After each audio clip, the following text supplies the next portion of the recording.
Hello, hello. How you going, everyone?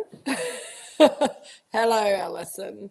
Alison's got whiskey sours on the brain. Hopefully you've already got one ready to go, or are you going to make it along with me? It's lovely to see those of you who are interested in cocktails. My ice is in very fast, so I'm just giving it a little strain. I got 2 cocktails to make. Hello, Kay, with the penicillin. It is yum, isn't it? So welcome to our peaty whiskey session of Drinks with Kate. We're going to... Hello, Fiona. Lovely to see you. Glad to have you on board. These are both cocktails that I'm not very familiar with, so I'm going to have to do a little bit of sneaky looking at the recipe. Hello, Emily. I'm sorry that Kevin's away, particularly as he's the whiskey lover.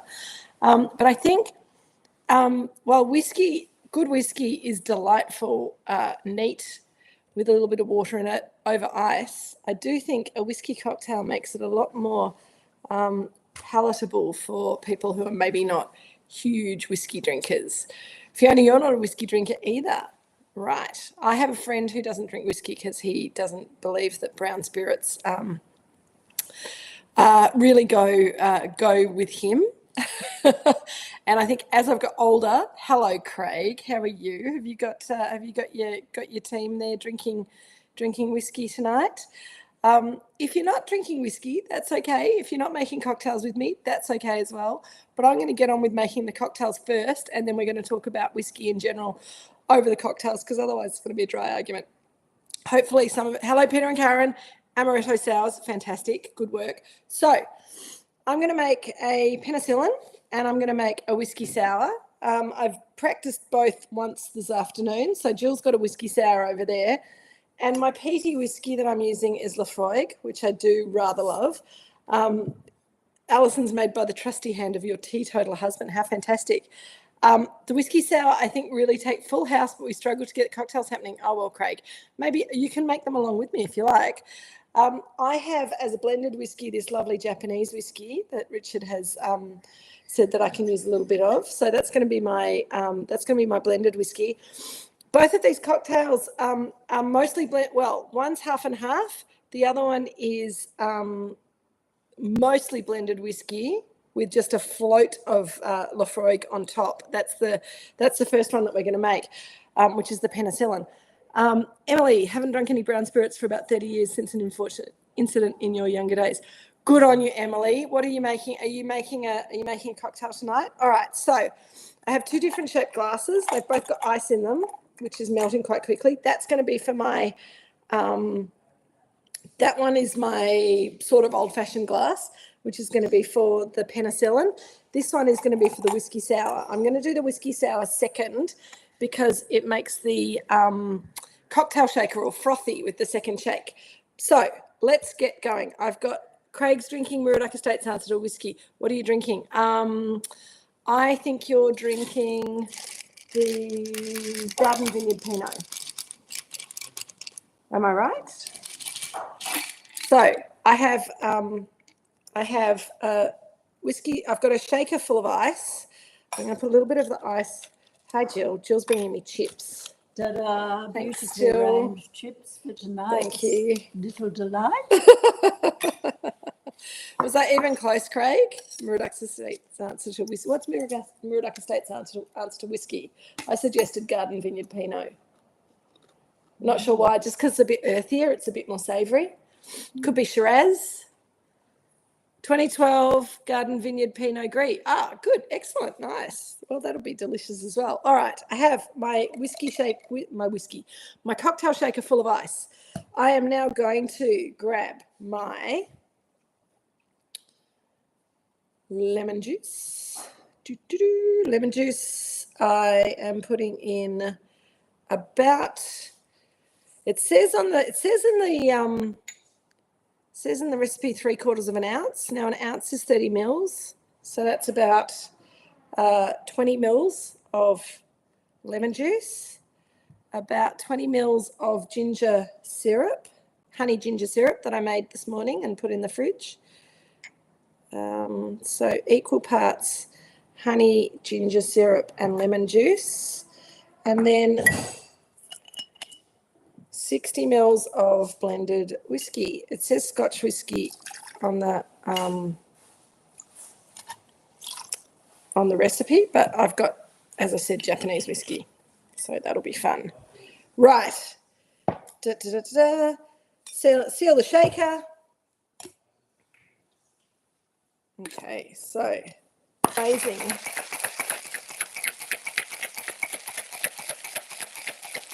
Emily didn't pre-make the ginger syrup. That's okay. Try the whiskey sour. The whiskey sour is very exciting. Kay's having a lavish feast of a 4 and 20 pie and chips. That would be beautiful with a penicillin. Alison's got the task. Okay, so that's a nice icy shaker now. So then I pour that through the strainer into the old-fashioned glass.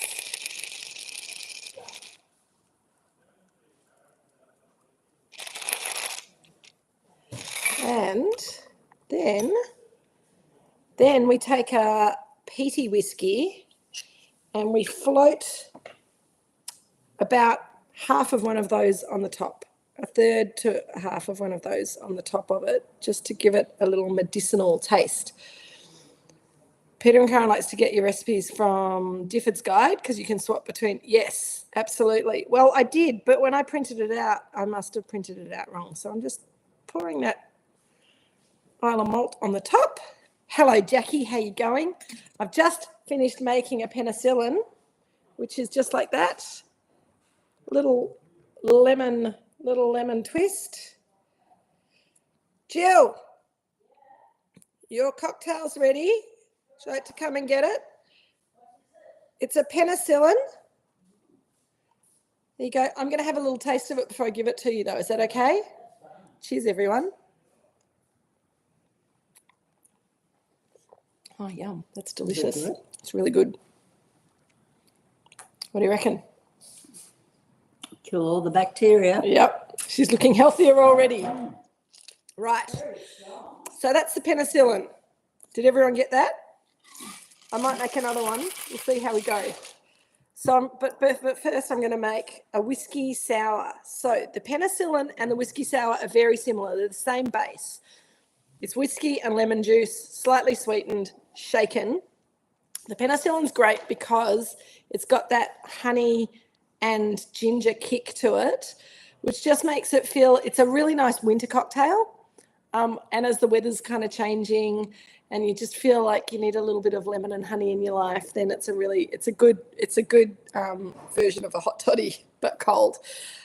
You can do them warm as well. All right, let's do a whiskey sour now. Now the whiskey sour is a bit more dramatic because it's got froth on the top. So it doesn't have a fancy syrup, but we have this, I'm using aquafaba, which is just chickpea water, but you can also use egg white. So we want aquafaba, 15 mils. So half a shot of aquafaba in the shaker. We want 30 mils of lemon juice. Where's my lemon juice? There's my lemon juice. Yep, that's lemon juice, 30 mils of that. So this one's really easy because you're just doing 30 mils of lemon juice, 30 mils of blended whiskey. What do you think of the whiskey sour, Richard? It's one I made earlier. Good. 30 mils of blended whiskey. Richard's has actually got Canadian whiskey in it. I had a little bit of Canadian whiskey left over, so pop that in. This one's got more Lafroig in it. It's got a whole shot of Lafroig in it to give it a really nice smoky taste. So it's 30 mils of Lafroig. And the sweetener for this one is maple syrup. So we want, it says 22.5 mils of maple syrup. Because I'm not really a huge fan of super sweet cocktails, she says, putting ridiculous, I'm going to do about half a shot of maple syrup rather than 2/3. I've got a towel down so that I don't make too much of a mess. Okay, so I've got the 2 whiskies, lemon juice, maple syrup, and the aquafaba in there. Put the lid on. Put the other lid on. And shake that. Alison's using Oh, Johnny Walker Black. Wow, that's pretty flat. So this one needs a double shake. Craig's gone on to the Ardbeg straight. Good work. Thank you. So this one needs a double shake. So I've got a glass here and my strainer. So I'll strain that off the ice, because then you need to give it a dry shake to get it really nice and frothy. We've got a little bit of froth going on already, but get rid of the ice. Sorry, Tallulah. Tallulah doesn't like bangy noises and things, so she's not loving Kate making cocktails. All right, back into the cocktail shaker without the ice. Kay's blended scotch is a Shiraz that's been matured in Oloroso sherry casks. Beautiful. So obviously the background of cocktails was getting a drink out of a really high alcohol, usually pretty crap spirit, making it taste good. So that's why we're adding sugar in the form of maple syrup here. So the more you shake this, the frothier it should get. So I'm sick of shaking now. So let's see. I've got my glass with ice. I'll just get rid of the water because the ice will melt. Oh, look at that. Look at that. It's like a yellow Guinness. Isn't that beautiful? So I'm a bit squeamish about putting egg white in my cocktails. That's just me. Bartenders assure me that the alcohol cooks it very quickly and that it's all fine. But because I'm not a huge fan of the taste of egg white, then it just doesn't appeal to me. But aquafaba, chickpea water, does a great job of frothing up on the top, making it look really sexy. Then you just get your Angostura bitters and you just put a couple of little drops of that on the top, really just to make it look pretty. Splash it on your hand. I like Angostura bitters. You have to strain if you use egg whites. Okay, cool. I did strain it anyway, the first one that I made for Dad, but that one didn't really need straining. Lemon. Jill, did you taste the whiskey sour that Dad's drinking? No, I haven't. Swap cocktails and see which one you like the best. And that's a whiskey sour. Beautiful. Cheers, everyone.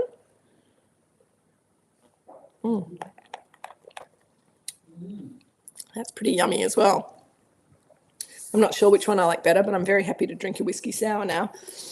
I was thinking I might have to make myself a penicillin because I have been a bit of a sucker for the penicillin in the past. Excuse me. Let me just rearrange myself a bit. I'm a bit sticky now because it's impossible to use maple syrup and not get sticky, I find. So we have 2 cocktails made with peaty whiskey. Now, what's the big deal with peaty whiskey anyway? Some people love it, some people hate it. There doesn't seem to be much in between. Traditionally, most peaty whiskey, and when I'm talking about whiskey, I'm talking about Scotch whiskey, spelt without an E. I think we're making some really nice whiskies in Australia these days, but they're very expensive for the quality level that you get, and I think it's really great to support them, but I find it very hard to go past a good Scotch. I don't drink a lot of Scotch anymore. Emily used a French whiskey, used all single malt, couldn't find any blended. Well, yes. So it depends how. It depends, Emily, if you're using a peaty. If your French whiskey is not particularly peaty, then it'll be more mild. The thing about having an Isle of malt in these drinks, it's what makes it smoky. It's what makes this whiskey sour smoky, and it's what makes the penicillin taste a bit medicinal. So it's playing on that smoky, savoury, earthy flavour, and it makes it a little bit more approachable for people who find it in the. So, all right, Emily, I'll get there. I promise. Islay whiskey is really the only proper peaty whiskey. So probably your French whiskey, I would imagine, will not be particularly peaty. What makes it peaty? I'll have to have a chip too. It's the way they toast the malt. So we have to get back to how whiskey is made to really understand this. That's why we had to have a drink, because we're going way back to the beginning now. So I'll have another sip first.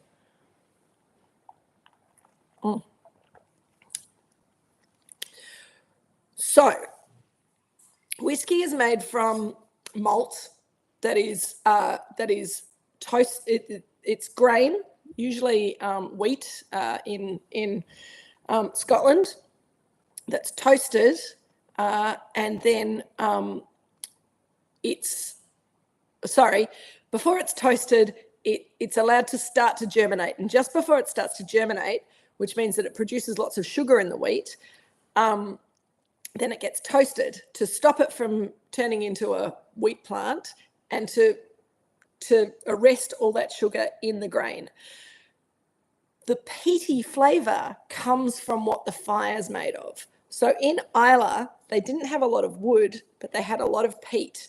And when you burn peat for a fire, it gives off a really earthy, smoky smoke.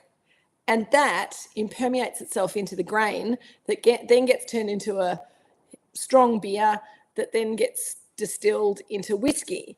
And that peaty flavour continues through the flavour of the product all the way through to 10 years later when it gets blended and put into a bottle. So the difference between blended whiskey and single malt whiskey is that single malt whiskey tends to come from a single region within Scotland. It doesn't necessarily come from a single batch. It doesn't usually come from a single cask. But if you want to get really geeky with whiskey, there's a group called the Single Cask Malt Whiskey Society. Obviously started up in Scotland, but they're now international, and there's a Melbourne chapter of that group. And they go to the different distilleries, they buy individual casks, they take them back to their cellar and mature them and bottle them off as single cask bottlings. When you do that, and when they do that, they also don't water the whiskey back. Now, this whiskey, the Laphroaig, to sell it in Australia with the appropriate amount of tax and not being overtaxed, it needs to be 40% or less. So they water it back to 40%. It would normally be in the barrel, it'd be somewhere between 50 and 60% in the barrel. So they add water back to it before they bottle it. A cask strength bottling will be at that 50 to 60%. Those whiskies are from the single malt cask. I can never get it. I've been a member of this group for years and years, and I still can't get the name right. But the Single Cask Malt Whiskey Society is all of their bottlings are unwatered back, and they're all single casks, and they come up with these incredible tasting notes and these credible names for them, and they also don't relate them back immediately to the distillery. So they have numbers for all of their bottles, and the numbers, if you really want to know where they've come from, then there is a code that's kind of, hidden on the internet somewhere, but most people don't really care. But but certain numbers come from Islay distilleries and have that smoky peaty character. Others come from Highland. The Highland whiskies tend to be much more floral, a lot softer, more delicate. They appeal more to more subtle people like my parents. I like both styles. I've discovered as I've hit the second half of my century that whiskey doesn't like me very much, so I don't drink it very often. But every now and again, a little dram of Lafroig or something like that, or a lovely little whiskey sour or a penicillin, I think is a really nice way to enjoy it. So, Emily, I think that your whiskey would not be peaty, being from France, because whiskey's not a traditional French product, so it would be someone making it because they love the idea of whiskey, and probably they would make it in more of a sort of floral Highland kind of style. A blended whiskey will tend to be blended across different regions, different flavoured barrels, and they tend to be lesser barrels that don't have as much distinctive character. So you're getting something that's a bit smoother, a little bit softer, a little bit more accessible. And a lot of Japanese whiskies are blended whiskies, but you do get single malt Japanese whiskies too. Japanese whiskey tends to be quite sort of sweet and floral, but in a less honeyed way than the Scottish whiskies, and a bit sort of softer, maltier, and have a little bit of a sort of a sweet, ricey kind of a flavour to them, which is I think just that Japanese water character. Craig and Emily have both got overproof whiskies at home, and that's great. If you buy your whiskey duty free, then it's usually overproof, because duty free spirits, you don't have to pay the duties, you don't have to pay the taxes on, and so the spirit companies tend to put their higher alcohol products into the duty free bottles, and so you get more bang for your buck, and that's why a lot of people like to buy their whiskey duty free.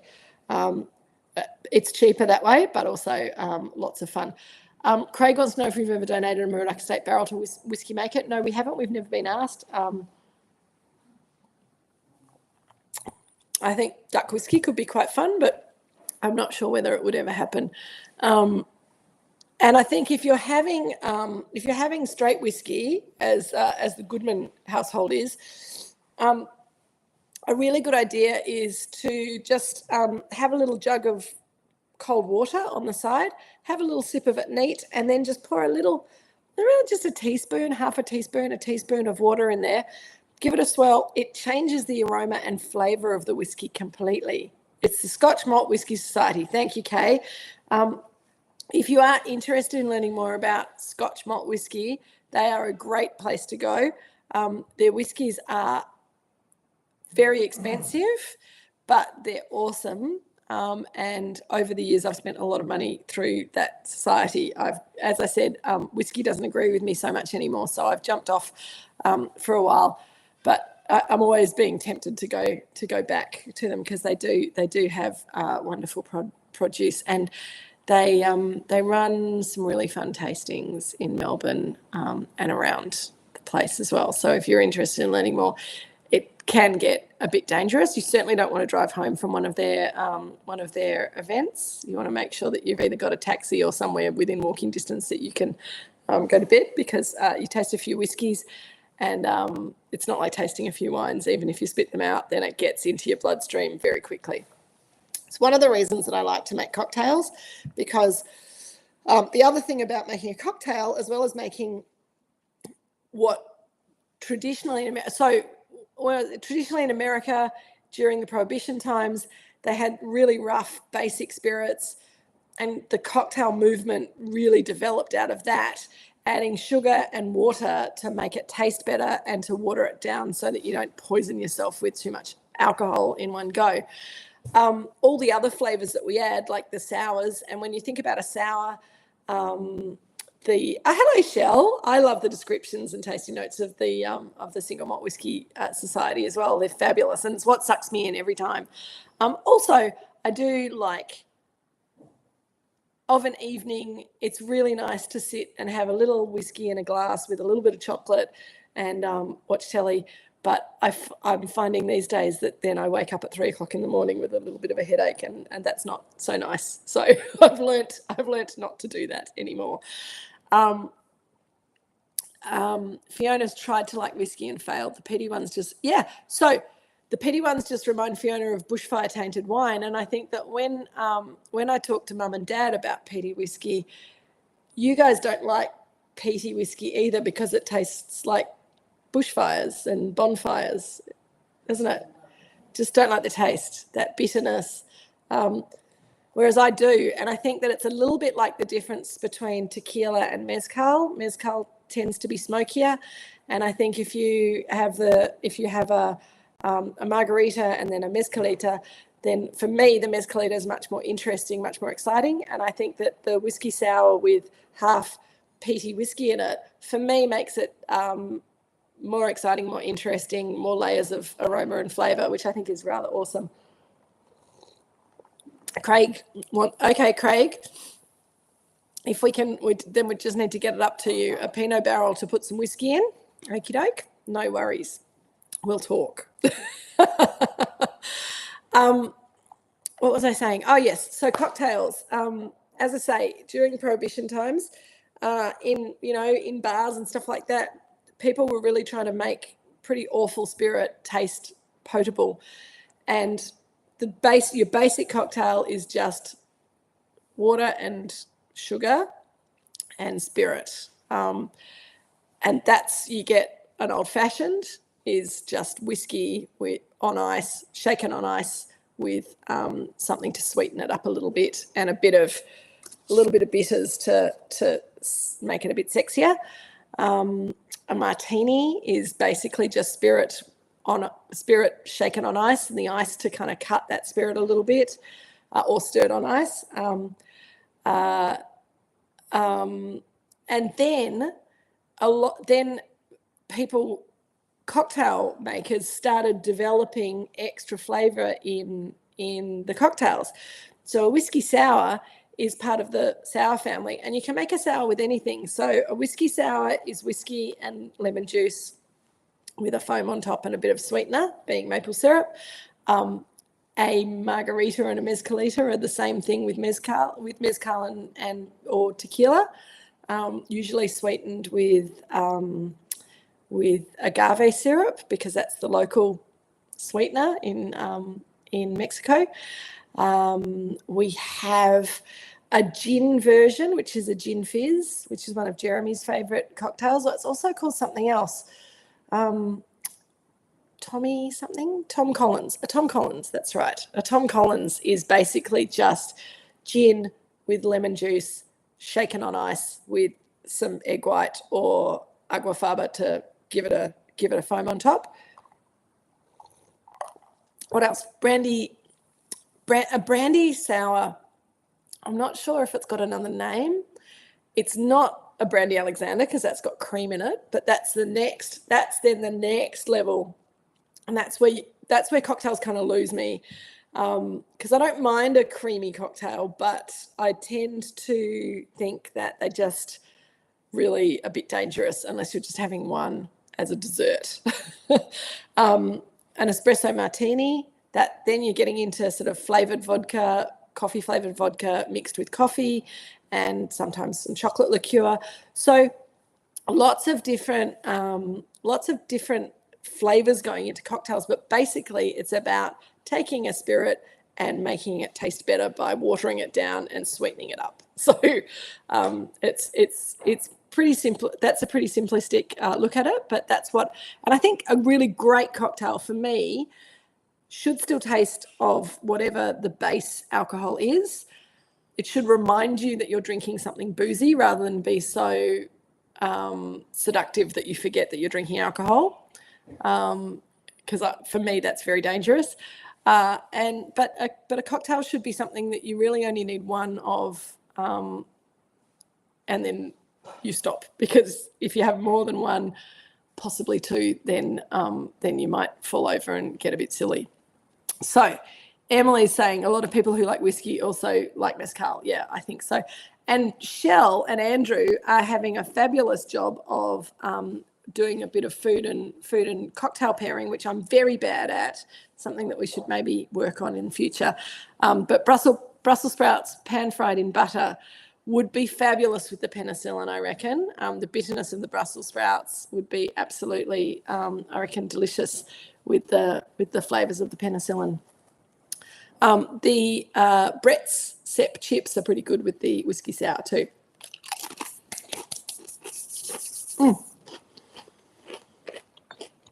So I think also, depending on who you talk to about whiskey, then you'll have more or less acceptance of turning something like the Freud into a cocktail. I think my Scottish friends who revere whiskey as whiskey would be probably a little horrified by that, but I think it's a rather nice thing to do with it every now and again. Jill and Richard have been whiskey drinkers for most of their adult life. What do you two think about whiskey cocktails versus just straight whiskey? Jill will have the straight whiskey anytime. What about you, Richard? Yeah, Richard. Why is that? Why would you just like the straight whiskey?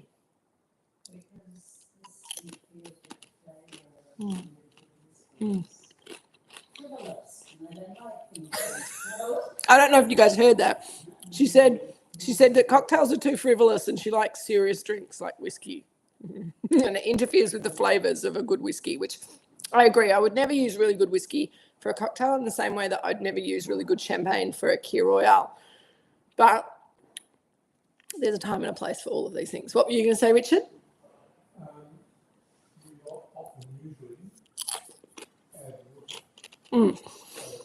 Yeah, Richard was saying that when they drink whiskey, they'll drink it without all the extra flavours added in, but they will add water to just water it down a little bit. But also, you don't drink it in the same way as you drink wine, do you? Whiskey's for when you come home late at night and you've had a big drive and you just want to sit down and have a little dram, or by the fire, or when you're playing cards, have a dram of whiskey. When you come in from the snow and you've been skiing all day and you just feel like lying on your bed and having a little finger of whiskey in a glass, and it's a different experience when you drink it like that. It's got that lovely warming sensation. It feels very grown up, and I think that a little bit of the shock of that high level of alcohol, which is quite fun. Fiona reckons that's what Fortified is for, and I agree. Fortified does that job very, very well. Craig, okay, let's reverse the argument. What would you use for a wine-based cocktail? Is there a Pinot-based cocktail? The only wine-based cocktail that I have made on a regular basis would be sangria. I have tended to, I haven't made it for years actually. I made it for all of my cousins' weddings and for parties in, New Year's Eve parties when we had lots of people here and we wanted to make a punch. We made a rum punch one year and that party went absolutely insane. So after that, we thought, let's stick to the sangria. It's a little bit safer. But a sangria, I think, I like a white sangria in summer that's basically lots of white wine, peach cut up, orange, lemon, lime. You can put some berries in as well if you want to. A bit of sugar syrup, bit of soda water to just fizz it up a bit, and lots of ice. So I do like a white sangria. A red sangria you can make is great with Pinot Noir if you want to do that. But then I'd use strawberries and I'd use orange, but not lemon and lime. But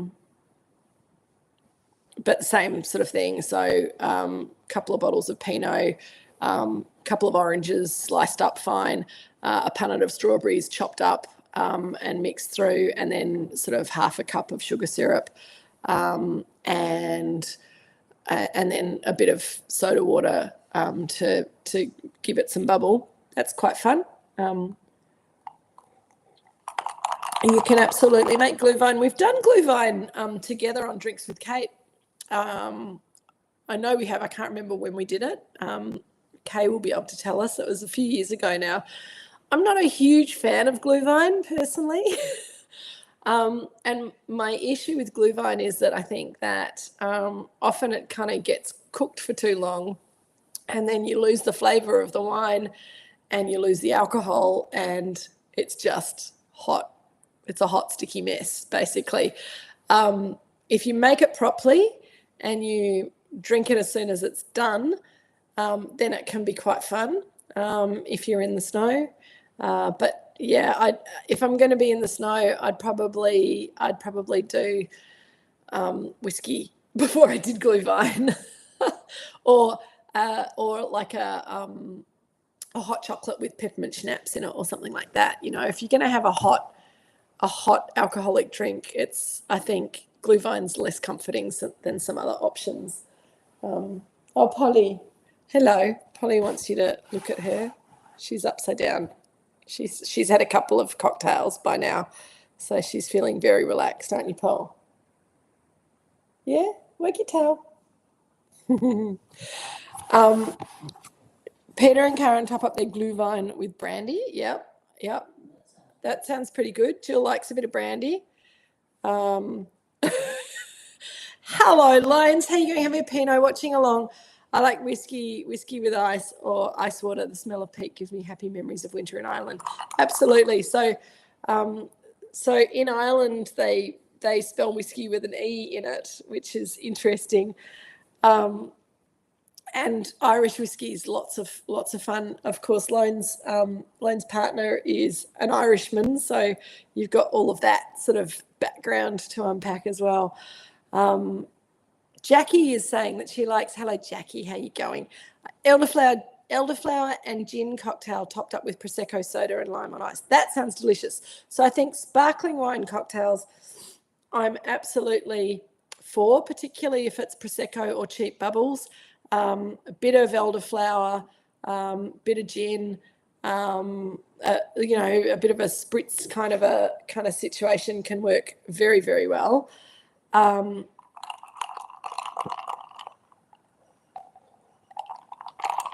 12th of May 2022, Glühwein. Thank you. Yeah, so I thought we'd done Glühwein. I thought we'd done it more in the middle of winter, but maybe it was cold that day. I think we were all still a bit shell-shocked from the previous 2 years, but in May 2022. But yeah, no problem with that. But to be honest, Craig, I'm a bit of a purist when it comes to wine. I'm also a little bit of a purist. 2022 was a long time ago. I'm a purist when it comes to wine, and I would rather drink really good wine and not have to do anything to it, like Glühwein it to make it potable. Kay's on your third penicillin. You absolutely will sleep well tonight. I hope you don't wake up at 3 o'clock in the morning with a headache and cursing me. Good work, Kay. Cheers to that. Alison, white wine, lemon juice zest, sugar, cardamom syrup. That sounds delicious. I think that sounds like a really good thing to do to New Zealand Sauvignon Blanc. Turn it into a cocktail. But really, no, I think good wine has so many complex flavours without mixing it up. I'm also a bit of a purist when it comes to spirits, which is probably what gets me into trouble sometimes, because I like the flavour of whiskey on its own. I like the flavour of mezcal. I like the flavour of tequila. I like the flavour of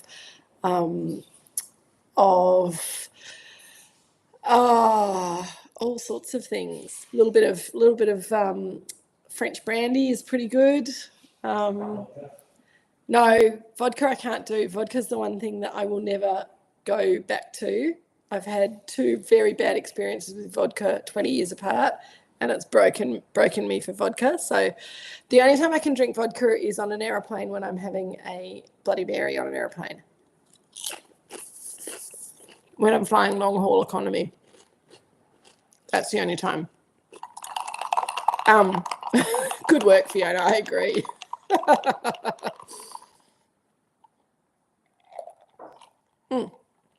So, Pete, did you taste the whiskey sour as well? Yeah. What did you like better, the whiskey sour or the penicillin? Peter liked the penicillin better. I'm really enjoying the whiskey sour, and I don't think I'll have a penicillin tonight, at least until I get home. But I think it's been really fun. Whiskey generally is fun, a little bit dangerous. Craig wants to know how the Adelaide merch is coming along. And Craig, I've made a decision not to talk about Adelaide anymore because there are people who are not coming to Adelaide who are feeling a little bit left out. Suffice to say, Peter and I are working on a hat. That's all I'm going to say. We're going to move right along. But there will be Adelaide communication outside of this talk. Shell, I thought I was partial to bison grass vodka until what was it, Jill? Was it New Year's Eve? It was something at my cousin's in not Longwood. It was vodka. It was just after Christmas. I think it might have been New Year's Eve. My naughty uncle, it was at Jamison. Anyway, Dad had got given from one of his patients had been given these beautiful vodka glasses. And I went, oh, great. And I bought a fancy bottle of bison grass vodka. And I thought, we'll have really, from my Polish friend who worked in a bottle shop. Hi, Mags. And I thought this will be lovely. You know, we'll just do a shot of vodka out of these beautiful glasses and it'll be really classy. And then my uncle and my boy cousins thought it'd be really funny to see how many shots they could get me to drink. And I fell for it. And yeah, it was, I wasn't a very happy person the next day. I was happy for a while that night, not so happy the next day. And Pedro was not very happy with me either. He went to bed with Jill and Richard because I was not any good for anything. So Pedro being the poodle prior to Polly, those of you who don't know, just in case you were thinking he was my handsome, exotic boyfriend.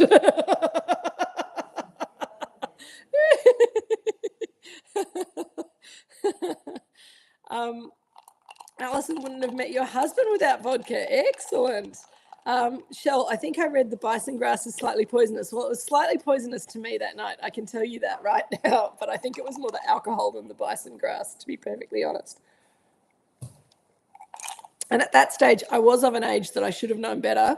But I fell into the trap of my cousins and my uncle saying, have another drink, Kate. And I'd be like, yeah, woo. So, yeah. Spirits are a fairly rare thing for me these days. But doing a classy cocktail with you guys is always fun.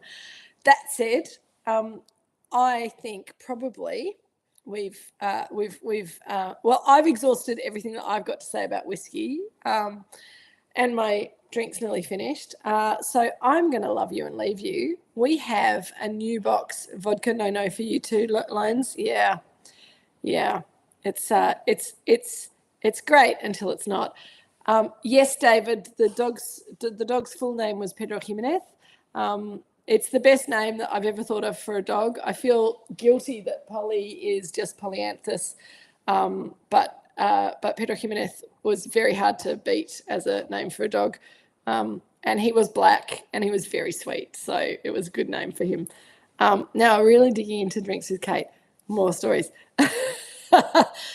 Not tonight, Craig. I have to save more stories for later on. I can't give you all my stories all at once. Shell, you're onto the whiskey sour. My pleasure. I'm glad you love an intermission week. I do too. I think it's always fun, particularly when we find something that we can bond over, either with love or hatred. Emily, I'd be interested to know how you went with your whiskey tonight, seeing as how you're not a huge whiskey drinker. If you enjoyed your whiskey sour. I do recommend the penicillin if you didn't make it tonight. The honey and ginger syrup is very easy to make if you've got some honey and some ginger to hand, and you do it a day before. But yeah, I think that's all I've got to say about whiskey and whiskey cocktails. I'm going to leave it to that. Peter and Karen are going traveling. See you soon. This has been awesome. Thank you. Thank you, Kay. Thank you, everyone. Sorry, I got distracted for a minute. My calendar things are coming up at me, which is very rude. One was okay, but you wouldn't go a second. The smell still reminds you of 30 years ago. Oh, well, Emily, that's all right. We don't have to drink everything all the time. So well done for trying. Thank you for coming on the journey. You never have to drink one again now. Thanks, everyone. I'll see you next week with Wine 1 for box 2, which I can't remember what it is, but I'll send you an email on Monday. Are you looking it up, Peter? No, Peter's not looking it up. It'll be good. I think it might be. No, I can't remember. Doesn't matter. I'll send you an email on Monday. There's a few people who are new on Drinks with Kate. So if you know anyone who's new, who's not getting emails as we're doing this changeover from one communication method to the other, let us know. If you happen to drop off for any reason, please let me know. Pinot Gris on skins. Thank you, Craig. That'll be fun. I'll send you an email on Monday. Take care, everyone, and drink your whiskey in moderation. Cheers.